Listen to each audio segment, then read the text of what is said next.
A couple days after the Baltimore Orioles sold their franchise to two private equity owners, they make a blockbuster trade for Corbin Burnes, a guy who wasn't even supposed to be on the market yet. What's going on, guys? It's the King of 161st Street. I'm back with another video, and look, from a Yankees perspective, what the hell is this? There were conversations about, will Corbin Burnes cost us Spencer Jones? Will Corbin Burnes cost us this top prospect here and there? How did the Baltimore Orioles pull this off? The Baltimore Orioles get Corbin Burnes, and in return, the Milwaukee Brewers get back the number 6 prospect in the Baltimore system and a veteran reliever in DL Hall. The number 6 prospect's name is Joey Ortiz. How could the Yankees not match this, first of all? We could have done a lot better than that. We have guys like Spencer Jones. We have other guys that are blocked, like Roderick Arias, other guys of that nature. How did the Yankees not see this? And I'm assuming it's because usually when there were conversations about Corbin Burnes, the conversation was they're not willing to trade him. Now, speaking to the Milwaukee Brewers, what good did this do? What did this do to progress that franchise? Because you traded away a Cy Young caliber type pitcher, and you got back the number 6 prospect and a veteran reliever. What are you doing if you're Milwaukee? To me, the value really doesn't match up here. I don't know if the market became slim for Corbin Burnes for whatever reason. To me, that's just very confusing. All offseason, it's been, what's the value of Corbin Burnes?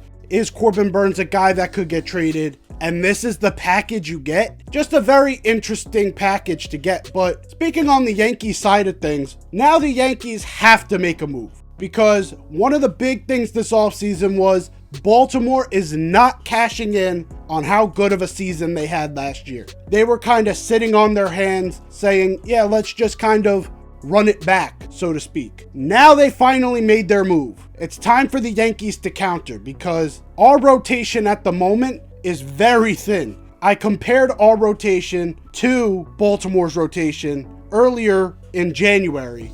There were a lot of similarities there, but at this moment, they have closed that gap. They just got their ace. They got their guy to be a Garrett Cole-esque guy. The Yankees got to counterpunch. If we're really going for World Series or bust, this is the time. You either sign Blake Snell, and I know I talked about a couple days ago in the podcast how much Blake Snell wants. This move should light a fire under Hal and under Brian Cashman to really want to, at the very least, look into making a move. Jordan Montgomery is still out there. Like I said, Blake Snell. You still got the likes of Shane Bieber, not really too high on him, but you got options out there. What does this do for Baltimore at this point? This legitimizes Baltimore to a point where they are a top 2 contender in the AL. I'm a very biased person. I'm still going to say the Yankees are a little bit ahead because Garrett Cole is better than Corbin Burnes, and I don't know what else in their rotation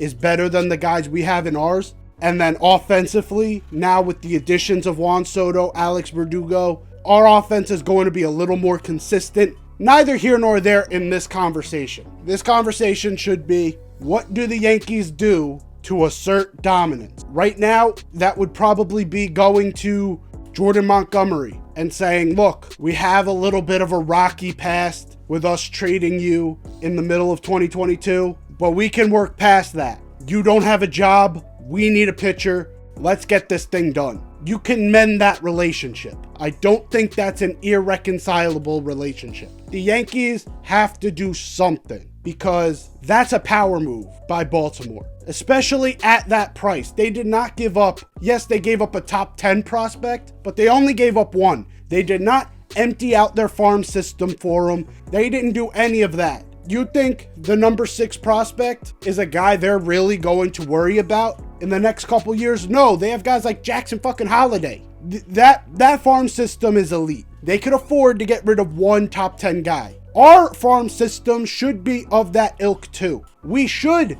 be able to say, fuck it, give up a top 10 guy. if that's all it costed. Because really, if you put this in Yankees terms, what this costed, possible value of a Roderick Arias and, a Scott Efron to get Corbin fucking Burns. Or if we signed him back, it would be like Keenan Middleton. Like, that's the type of value you're getting out of it. This is not the type of trade package we were all expecting, where it was like, oh, this could get really interesting for them if they can't get this done. This was a bad trade for Milwaukee. For Baltimore, this is a very big power move. And now, if you're the Yankees, you have to respond. Anyways, guys, just a quick video to go over the breaking news. Hopefully you enjoyed. Go check out the podcast I posted a couple days ago.